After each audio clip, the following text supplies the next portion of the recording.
ठाणे शहरातील वाघबीळ परिसरामध्ये राहणाऱ्या विलास पंढरीनाथ पाटील यांच्या निवासस्थानी दरवर्षीप्रमाणे यंदा देखील माघी गणपती विराजमान झाले आहेत। अत्यंत सुंदर, अत्यंत देखणी आणि अत्यंत विलोभनीय आणि मनात बघताक्षणी भक्तिभाव जागृत करणारी गणपतीची ही मूर्ती आहे। 2002 सालापासून 1.5 दिवसाचा गणपती त्यांनी बसवायला सुरुवात केली।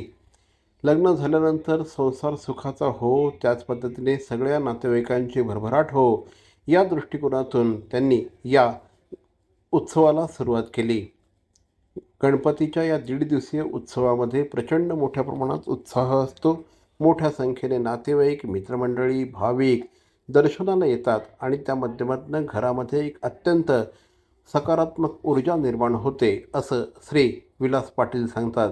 गणपती बाप्पाकडे आपण प्रार्थना करतो की सगळ्यांना सुखात, समाधानात आणि आनंदात ठेव, अशा प्रकारची मागणी श्री विलास पाटील यांनी केली। नमस्कार, मी विलास पाटील, वाघबीळ गाव।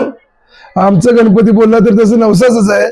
आमचं 2000 लग्न झालं, त्यानंतर मी देवाजवळ बोललेलो का यापुढे संसार सुखाचा होऊ दे। त्यानंतर आमचं घरदार, मुलं बालं आणि संसार सुद्धा सुखाने चाललेला आहे। आणि तेव्हापासून आम्ही 1.5 दिवसाची मूर्ती बसवतो आणि पाहुणे मंडळी वगैरे येते, त्याची मला भरपूर एखाद्या सणासारखं वाटते आणि आनंद होऊन जाते सर्वांना। देखावा आणि मूर्तीबद्दल काय सांगाल? देखावा आम्ही तसं इको फ्रेंडलीच करतो आणि मूर्ती सुद्धा आम्ही कालवारवरून आणतो, भिवंडी तिकडे मातीची भेट, त्याची मला तीच विरघळायला वगैरे छान असते पाण्यामध्ये, त्याची मला आम्ही म्हणजे आपला पारंपरिक प्रमाणे करतो।